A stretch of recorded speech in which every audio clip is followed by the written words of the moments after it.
ओम भूर्भुवस्वः तत्सवितुर्वरेण्यं भर्गो देवस्य धीमहि धियो यो न प्रचोदयात्। ओम शांति शांति शांति। जय बृहस्पति देवता की जय। एक समय की बात है कि भारतवर्ष में एक राजा राज करता था। वह बड़ा ही प्रतापी और दानी था। वह नित्य प्रति मंदिर में दर्शन करने को जाता तथा ब्राह्मण और गुरु की सेवा किया करता था। उसके दरवाजे से कोई भी निराश होकर नहीं लौटता था। वह प्रत्येक गुरुवार को व्रत रखता एवं पूजन करता था। हर एक दिन गरीबों की सहायता करता था, परंतु ये सब बातें उसकी रानी को अच्छी नहीं लगती थी। वह ना व्रत करती, न किसी को एक पैसा तक दान में देती तथा राजा से भी दान देने को मना किया करती थी।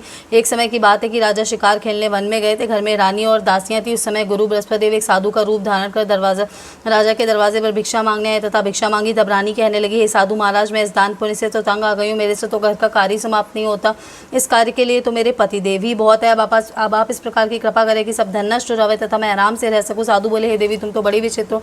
संतान और धन से तो कोई दुखी नहीं होता, इसको सभी चाहते। पापी भी पुत्र और धन की इच्छा करता है। अगर आपके पास अधिक धन हो तो भूखे मनुष्यों को भोजन कराओ, प्याऊ लगवाओ, ब्राह्मणों को दान दो, धर्मशाला बनवाओ, कुआं, तालाब, बावली, बाग बगीचे आदि का निर्माण कराओ, निर्धन मनुष्यों की कुंवारी कन्याओं का विवाह करवाओ और अनेकों अज्ञाधिक कर्म करो। इस प्रकार के कर्मों से आपका कुल और आपका नाम परलोक में सार्थक होगा एवं स्वर्ग की प्राप्ति होगी। मगर रानी इन बातों से खुश ना हो। वह बोली, हे साधु महाराज, मुझे ऐसे धन की आवश्यकता नहीं जिससे और मनुष्यों को दान दूँ तथा जिसको रखने उठाने में ही मेरा सारा समय बर्बाद हो जावे। साधु ने कहा, हे देवी, तुम्हारी ऐसी इच्छा है तो ऐसा ही होगा। मैं तुम्हें उपाय बताता हूँ, वैसा ही करना। बृहस्पतिवार के दिन घर को गोबर से लीपना, अपने केशों को धोना, केशों को धोते समय स्नान करना, राजा से कहना वह हजामत करवावे, भोजन में मांस मदिरा खाना, कपड़ा धोबी क्या धुलने डालना। इस प्रकार 7 बृहस्पतिवार करने से तुम्हारा सब धन नष्ट हो जाएगा। ऐसा कर वहाँ से साधु महाराज अंतर्धान हो गए। रानी ने साधु के कहने के अनुसार वैसे ही किया। 3 बृहस्पतिवार बीते थे, उसका सब धन नष्ट हो गया। राजा व रानी भोजन के लिए तरसने लगे तथा सांसारिक भोगों के अभाव से दुखी रहने लगे। तब राजा ने अपनी रानी से कहा कि हे रानी, तुम यहाँ पर रहो, मैं दूसरे देश को जाऊँ, क्योंकि यहाँ पर मुझे सभी मनुष्य जानते हैं, इसलिए कोई कार्य भी नहीं कर सकता। इस देश की भी परदेश की चोरी के बराबर। ऐसा कहकर राजा परदेश चला गया। वहाँ जंगल जाता था, लकड़ी काट कर लाता और शहर में बेचता। इस तरह जीवन व्यतीत करने लगा। इधर राजा के घर रानी और दासी दुखी रहने लगी। किसी दिन भोजन मिलता और किसी दिन जल पी कर ही रह जाती। एक बार रानी और दासी को 7 दिन बिना भोजन के व्यतीत हो गए और रानी ने अपनी दासी से कहा, हे दासी, या पासी के नगर में मेरी बहन रहती है, वह बड़ी धनवान है, तो उसके पास जाओ और वहाँ से 5 शेर बेजा मांग ला, जिससे कुछ समय के लिए गुजर हो जाएगी। इस प्रकार रानी की आज्ञा मानकर दासी उसकी बहन के पास गई। रानी की बहन ने उस समय पूजन कर रही थी, तो क्योंकि उस दिन बृहस्पतिवार था। जब दासी ने रानी की बहन को देखा तो उससे बोली, हे रानी, मुझे तुम्हारी बहन ने भेजा, मुझे 5 शेर बेजा दे दो। इस प्रकार दासी ने अनेक बार कहा, परंतु रानी ने कुछ उत्तर नहीं दिया, क्योंकि वह उस समय बृहस्पतिवार व्रत कथा सुन रही थी। इस प्रकार जब दासी को किसी प्रकार का उत्तर नहीं मिला तो वह बहुत दुखी एवं क्रोध भी आया और लौटकर रानी के पास आकर बोली, हे रानी, तुम्हारी बहन तो बहुत ही धनी स्त्री है, वह छोटे मनुष्य से बात भी नहीं करती। मैंने उनसे आपका संदेश कहा तो उन्होंने कुछ उत्तर नहीं दिया, मैं वापस चली आई। रानी बोली, हे दासी, इसमें उनका कोई दोष नहीं है। जब बुरे दिन आते तब कोई सहारा नहीं देता। अच्छे बुरे का पता आपत्ति में ही लगता है। जो ईश्वर की इच्छा होगी वही होगा। यह सब हमारे भाग्य का दोष है। इधर उस रानी ने देखा कि मेरी बहन की दासी आई थी, परंतु मैं उससे नहीं बोली। उससे वह बहुत दुखी हुई होगी। यह सोच कथा को सुनकर विष्णु भगवान का पूजन समाप्त कर एवं प्रसाद पाकर वह रानी बहन के घर चल दी और जाकर अपनी बहन से कहने लगी, हे बहन, मैं बृहस्पतिवार का व्रत कर रही थी, तुम्हारी दासी गई, परंतु जब तक कथा होती है तब तक ना उठते हैं ना बोलते हैं, इसलिए मैं ना बोली। कहो दासी क्यों गई थी? रानी बोली, बहन, मेरे घर अनाज नहीं था, वैसे तुमसे कोई बात छिपी नहीं है, इस कारण मैंने दासी को तुम्हारे पास 5 शेर बेजा लेने के लिए भेजा था। रानी बोली, बहन देखो, बृहस्पति भगवान ऐसी सभी की मनोकामना पूर्ण करते हैं। देखो, शायद तुम्हारे घर में अनाज रखा। और इस प्रकार का वचन जब रानी ने सुना, अपने घर के अंदर ही वहाँ उसे बड़ा घड़ा बेजर का भरा मिल गया।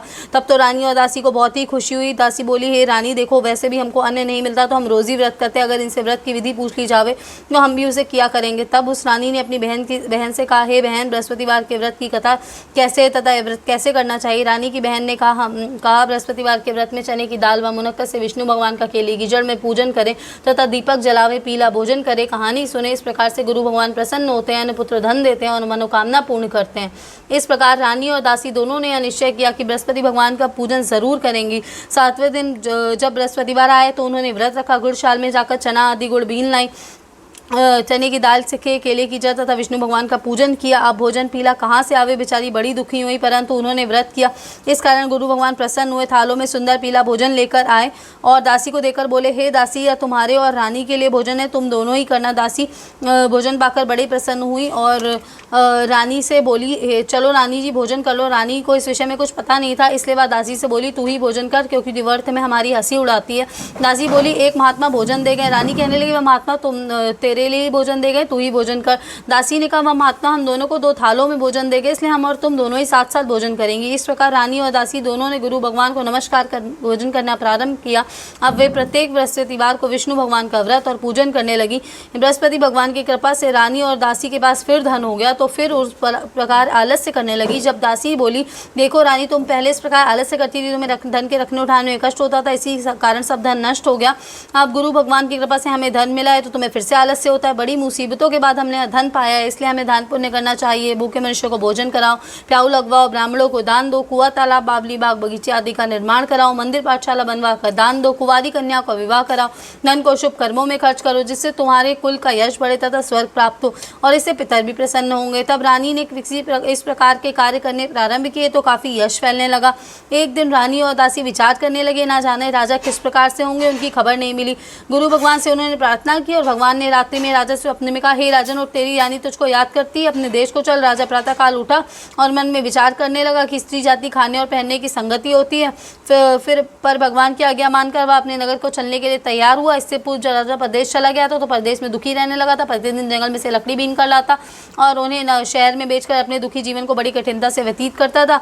एक दिन राजा दुखी हो अपनी पुरानी बातें याद करके रोने लगा। तब जंगल में से बृहस्पति एक साधु का रूप धारण कर आ गए और राजा के पास आकर बोले, हे लकड़हारे, तुम उन सुनसान जंगल में चिंतामग्न क्यों बैठे हो, मुझको बतलाओ। यह सुन राजा के नेत्रों में जल भराया और साधु की वंदना कर बोला, हे प्रभु, आप सब कुछ जानने वाले हो। अब इतना क्या, साधु को अपनी संपूर्ण कहानी बतला दी। महात्मा तो दयालु होते हैं। बस बोले, उससे बोले, हे राजा, तुम्हारी स्त्री ने बृहस्पति देव का अपराध किया था, जिस कारण तुम्हारी यह दशा हुई। अब तुम किसी प्रकार की चिंता मत करो, भगवान तुम्हें पहले से अधिक धनवान करेगा। देखो, तुम्हारी स्त्री ने गुरुवार का व्रत करना प्रारंभ कर दिया और तुम मेरा कहा मानकर बृहस्पतिवार का व्रत करके चने की दाल, गुड़ व जल को लोटे में डाल केले का पूजन करो। फिर कथा को और सुनो, भगवान तेरी सब कामनाओं को पूर्ण करेगा। साधु को प्रसन्न देखकर राजा बोला, हे प्रभु, मुझे लकड़ी बेचकर इतना पैसा नहीं मिलता जिससे भोजन करने के उपरांत कर बचा सकूं। मैंने रात्रि में अपनी रानी को व्याकुल देखा है, मेरे पास कुछ भी नहीं जिससे उसकी खबर तो मंगा सकूं। फिर कौन सी कहानी कहूँ, यह बात मुझको मालूम नहीं है। साधु ने कहा, हे राजा, तुम किसी बात की चिंता मत करो। बृहस्पतिवार के दिन तुम रोजाना की तरह लकड़ियां लेकर नगर को जाओ। तुमको रोज से दुगना धन प्राप्त होगा, जिससे तुम भली भांति भोजन कर लोगे तथा बृहस्पति की पूजा का सामान भी आ जाएगा। बृहस्पति की कहानी निम्न प्रकार है। जय बृहस्पति देवता की जय। प्राचीन काल में एक ब्राह्मण था, वह बहुत निर्धन था, उसकी कोई भी संतान नहीं थी। उसकी स्त्री बहुत मलिनता के साथ रहती, वह स्नान न करती, किसी देवता का पूजन न करती और प्रातः ही उठते ही सर्वप्रथम भोजन करती, बाद में कोई अन्य कार्य करती थी। इससे ब्राह्मण देवता बड़े दुखी थे, बेचारे बहुत कुछ कहते थे, किंतु उसका कुछ परिणाम न निकला। भगवान की कृपा से ब्राह्मण की स्त्री के कन्या रूपी रत्न पैदा हुआ। वह कन्या अपने पिता के घर में बड़ी होने लगी। वह बालिका प्रातः स्नान करके विष्णु भगवान का जाप करने लगी, बृहस्पतिवार का व्रत करने लगी। अपने पूजन पाठ को समाप्त करके पाठशाला जाती तो अपनी मोटी में जौ भर के ले जाती और पाठशाला के मार्ग में डालती जाती। तब जौ स्वर्ण के हो जाते और लौटते समय उनको बीन कर घर को ले आती थी। एक दिन वह बालिका सूप में सोने के शवों को फटक कर साफ कर रही थी कि उसके पिता ने देख लिया और कहा, हे बेटी, सोने के शवों को फटकने के लिए सोने का सूप होना चाहिए। दूसरे दिन गुरुवार था। इस कन्या ने व्रत रखा और बृहस्पति देव से प्रार्थना करके कहा, मैंने आपकी पूजा सच्चे मन से की हो तो मेरे लिए सोने का सूप दे दो। बृहस्पति देव ने उसकी प्रार्थना स्वीकार कर ली। रोजाना की तरह वह कन्या जौ फैलाती हुई जाने लगी। जब लौट कर जौ बीन रही थी तो बृहस्पति देव की कृपा से उसे सोने का सूप मिला। उसे घर ले आई और उसमें जौ साफ कर ले, परंतु उसकी माँ का वही ढंग रहा। एक दिन की बात है कि वह कन्या सोने के सूप में जौ साफ कर रही थी। उस समय नगर का राजपुत्र वहां से होकर निकला। इस कन्या के रूप और कार्य को देखकर मोहित हो गया। तब अपने महल आकर भोजन तथा जल त्याग कर उदास होकर ले। राजा को जब इस बात का पता लगा तो अपने प्रधानमंत्री के साथ अपने पुत्र के पास गए और बोले, हे पुत्र, तुम्हें किस बात का कष्ट है? किसी ने अपमान किया अथवा और कारणों से कहो, मैं वही कार्य करूंगा जिससे तुम्हें प्रसन्नता हो। अपने पिता की राजकुमार ने बातें सुनी था। वो बोला, मुझे आपकी कृपा से किसी बात का दुख नहीं, किसी ने मेरा अपमान नहीं किया, परंतु मैं उस लड़की से विवाह करना चाहता हूँ जो कि सोने के सूप में जौ साफ कर रही थी। यह सुनकर राजा आश्चर्य में पड़ा और बोला, हे बेटा, इस तरह की कन्या बता तुम ही लगाओ, मैं उसके साथ तेरा विवाह अवश्य करवा दूंगा। राजकुमार ने उस घर की कन्या का पता बतलाया। तब मंत्री उस कन्या के घर गए और ब्राह्मण देवता को सभी हाल बतलाया। ब्राह्मण देवता राजकुमार के साथ अपनी कन्या का विवाह करने के लिए तैयार हो गए और विधि विधान के अनुसार ब्राह्मण कन्या का विवाह राजकुमार के साथ हो गया। कन्या के घर से जाते पहले की बात ही उस ब्राह्मण देवता के घर में गरीबी का निवास हो गया। भोजन के लिए भी अन्य बड़ी मुश्किल से मिलता था। एक दिन दुखी होकर ब्राह्मण देवता अपनी पुत्री के पास गए। बेटी ने अपने पिता को दुखी अवस्था में देखा और माँ का हाल पूछा। तब ब्राह्मण ने सभी हाल का कन्या ने बहुत सा धन देकर अपने पिता को विदा कर दिया। इस तरह ब्राह्मण का कुछ समय सुखपूर्वक व्यतीत हुआ। कुछ दिन बाद फिर वही हाल हो गया। ब्राह्मण फिर अपनी कन्या के आगे और हाल का तो कन्या बोले, पिताजी, आप माताजी को यहाँ लिवा लाओ, मैं उन्हें विधि बता दूंगी जिससे गरीबी दूर हो जाए।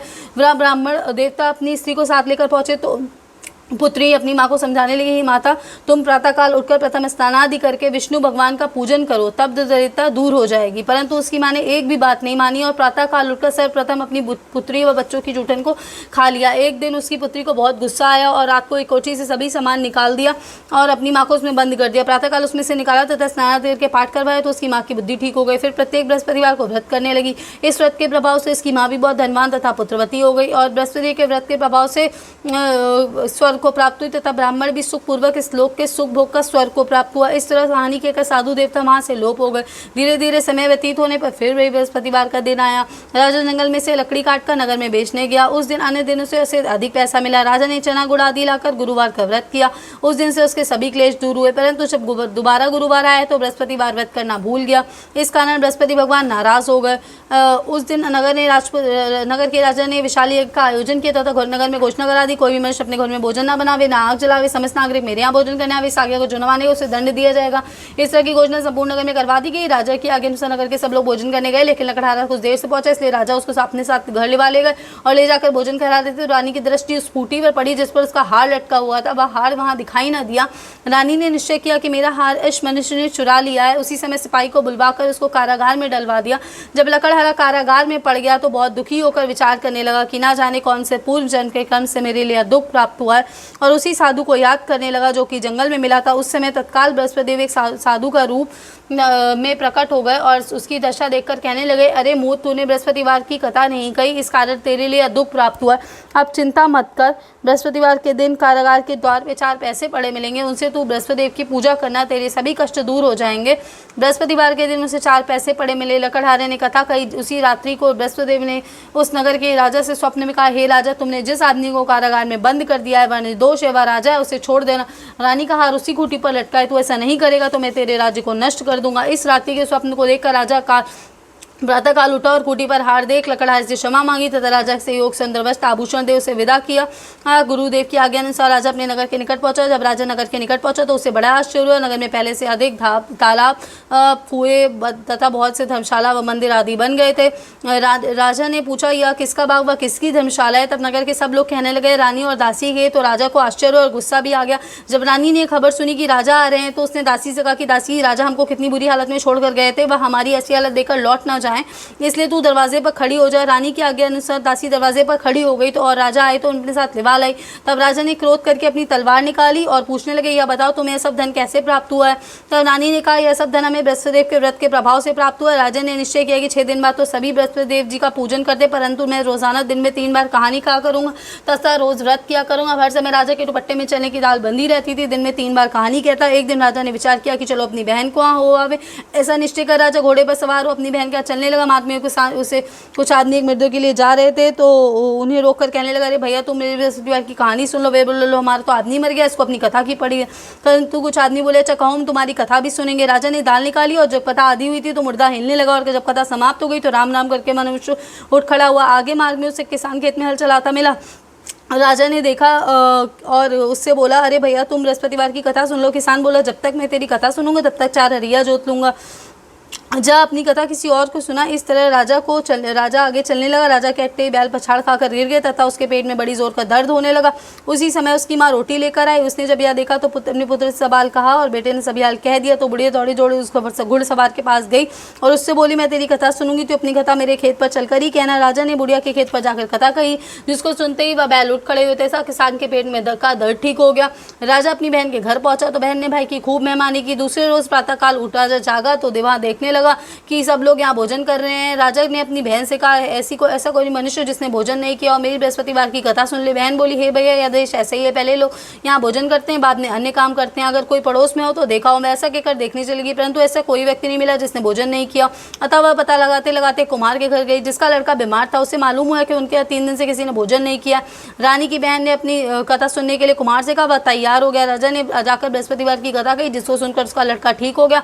अब तो राजा की प्रशंसा होने लगी। एक दिन राजा को अपनी बहन ने अपनी बहन से कहा कि हे बहन, हम अपने नगर को जाएंगे, तुम भी तैयार हो जाओ। राजा की बहन ने अपनी सास से कहा, सास बोली है चलो जा, परंतु अपने लड़कों को मत ले जाना क्योंकि तेरे भाई की कोई औलाद नहीं होती। बहन ने अपने भैया से कहा, हे भैया मैं तो चलूंगी परंतु कोई बालक नहीं जाएगा। राजा बोला, जब कोई बालक ही नहीं चलेगा तब तुम ही चलकर क्या करोगे। बड़े दुखी मन से राजा अपने नगर को लौट आया। जब राजा ने अपनी रानी से कहा, निर्वंशी राजा, हमारा मुंह देखने का धर्म नहीं है और कुछ भोजन आदि नहीं किया। रानी बोली, हे प्रभु, बृहस्पतिदेव ने सब कुछ हमें सब कुछ दिया, हमें पुत्र भी अवश्य देंगे। उसी रात बृहस्पतिदेव से राजा ने स्वप्न में कहा, हे राजा उठ, सभी सोच त्याग दे, तेरी रानी गर्भ से। राजा को यह यह बात सुनकर बड़ी खुशी हुई। जब 9 महीने में उसके गर्भ से एक सुंदर पुत्र पैदा हुआ तब राजा बोला, हे रानी, स्त्री बिना भोजन के रह सकती है किंतु बिना बात कहे नहीं रह सकती।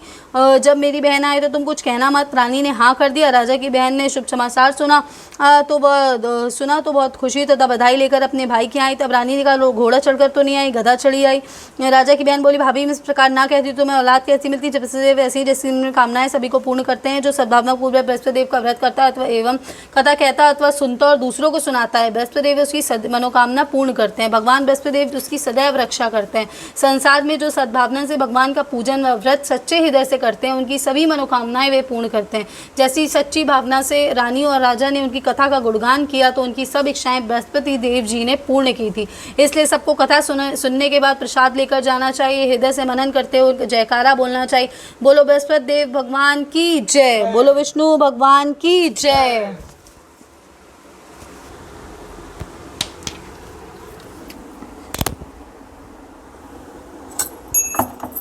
जय गणेश जय गणेश जय गणेश देवा, माता जय पार्वती पिता महादेवा, लड्डुअन का भोग लगे संत करे सेवा। जय गणेश जय गणेश जय गणेश देवा, माता जय पार्वती पिता महादेवा। एकदंत दयावंत सारे भुजाधारी, माथे सिंदूर तो मूर्ति की सवारी। जय गणेश जय गणेश जय गणेश देवा, माता जय पार्वती पिता महादेवा। अंधन को आंख देते, कोढ़िन को काया, बाजन को पुत्र देते, निर्धन को माया। जय गणेश जय गणेश जय गणेश देवा, माता जय पार्वती पिता महादेवा। दीनन की लाज रखो शंभु शुद्धकारी, कामना को पूर्ण करो जप बलिहारी। जय गणेश जय गणेश जय गणेश देवा, माता जय पार्वती पिता महादेवा। ओम जय बृहस्पति देवा, स्वामी जय बृहस्पति देवा, छिन छिन भोग लगा